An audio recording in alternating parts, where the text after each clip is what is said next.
While I was interviewing a number of experts for a different feature-length film, it suddenly dawned on me that they were all pointing me in a certain direction.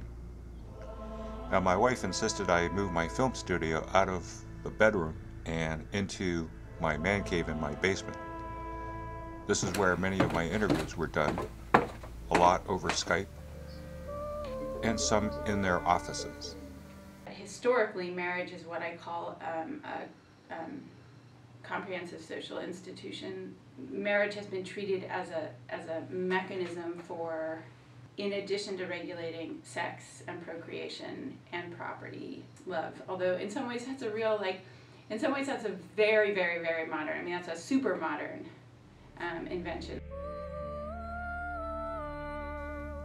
The Matrix depicts an invented social system in which reality as perceived by most humans, not all, is actually a simulated reality created by sentient machines to pacify and subdue the human population while their body's heat and electrical activity are used as an energy source.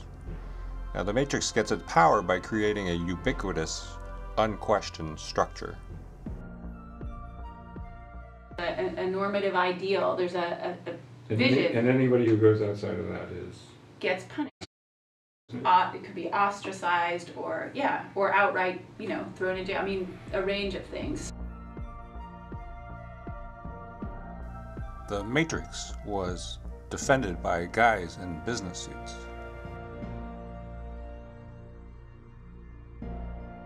The laws enforcing wifely subordination to men and taking away a woman's independent existence once she married, by the tremendous penalties for illegitimacy, by the ability of elites to enforce conformist behavior. But it's also a time when they really begin to control young people, but particularly women, because it's women who will bear the heirs.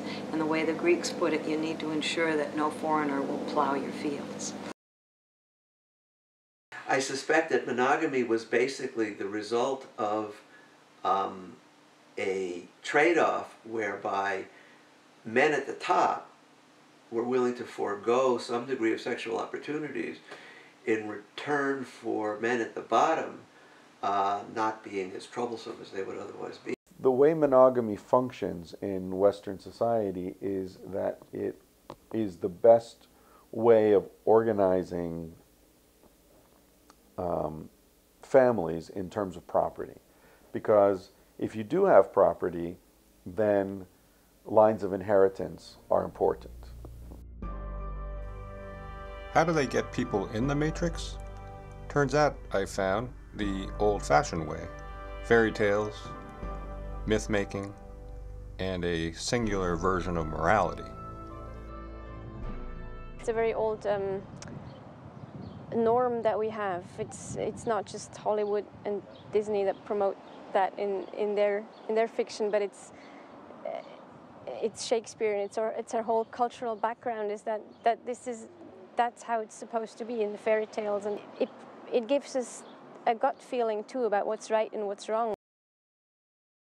The assumptions about female sexuality date back to Darwin, to Darwin's Victorian sensibilities. When you look at anthropological evidence about the way non-Western, pre-agricultural people deal with sexual issues, when you look at the primates closest to human beings, the chimps and the bonobos, when you look at human sexual anatomy, all of these data sources point to a very different understanding of human sexuality. It's a dangerous myth, I think, too.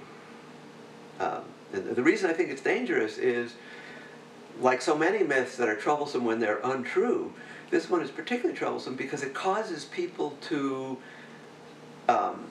misunderstand their own inclinations. The Matrix got its influence from a long line of philosophers and thinkers such as Plato, Gurdjieff, Kant, Oshie, Kubrick, and others. So the story of the Matrix has been around as long as time itself, or as long as there have been what you might call ruling institutions. There's a feeling, particularly among conservatives, I think, that marriage is somehow a God-given circumstance. And to point to our biology as in any way inclining us otherwise is somehow to open the floodgates to destroying the sanctity of marriage and motherhood and apple pie. And the reality is, of course, if you look at the Bible, there isn't a whole lot of monogamy in the Bible. Quite the opposite.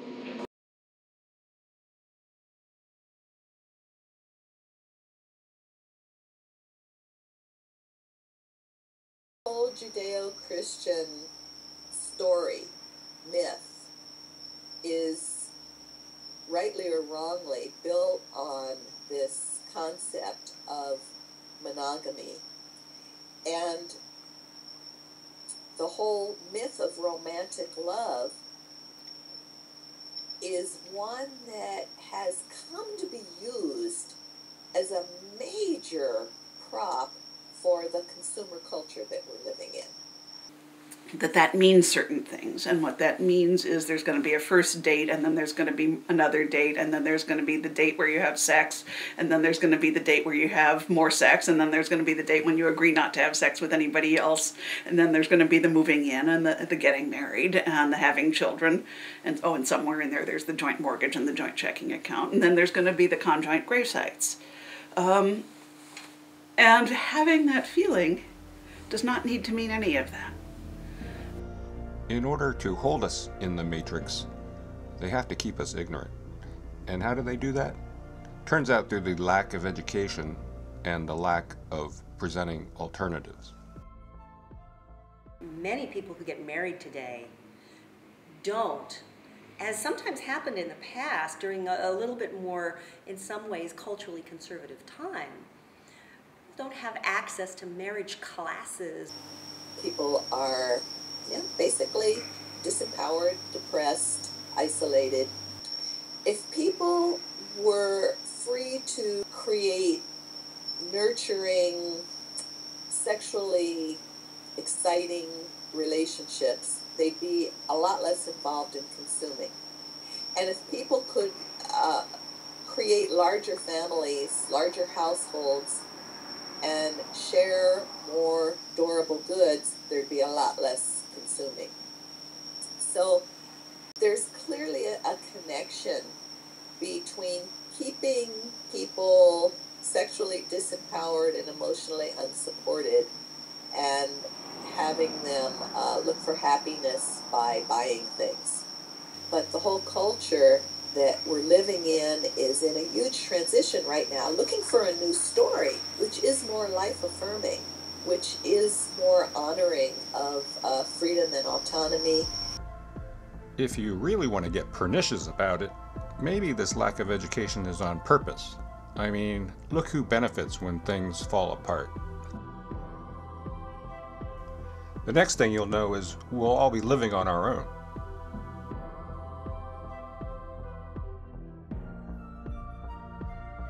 I imagine a world where people were given choices and told, like, oh, you have a choice. You can marry, you can not live together. You don't have to live together, it's not a law. You can live with two lovers. You can live in a community of people that love each other. The sky's the limit. I mean, you just have to dream. You just have to imagine that there's not just one way. Society will do everything it can to draw very restrictive lines around how you should love, but ultimately, we're adults. We have a right to develop any kind of relationships we want. Most of the experts I talked to thought this is not being done on purpose, but I think they were just being polite. Maybe there is no boardroom today where people are conspiring to control us. But if you collapse history, then maybe there is.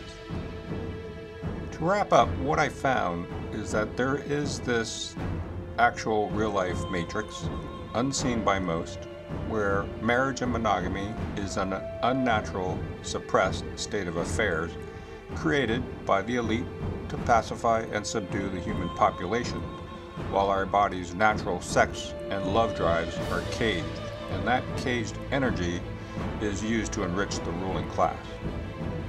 And there are certainly defenders of that, righteous defenders of the status quo, and a lot of them do wear business suits.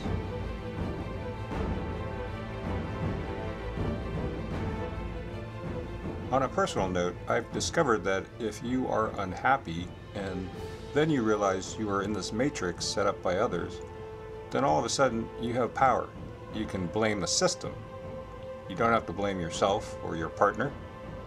And you can decide how much of the system you want to follow and how much you don't. So, oh, shoot, I think I hear my wife calling. Gotta go, guys.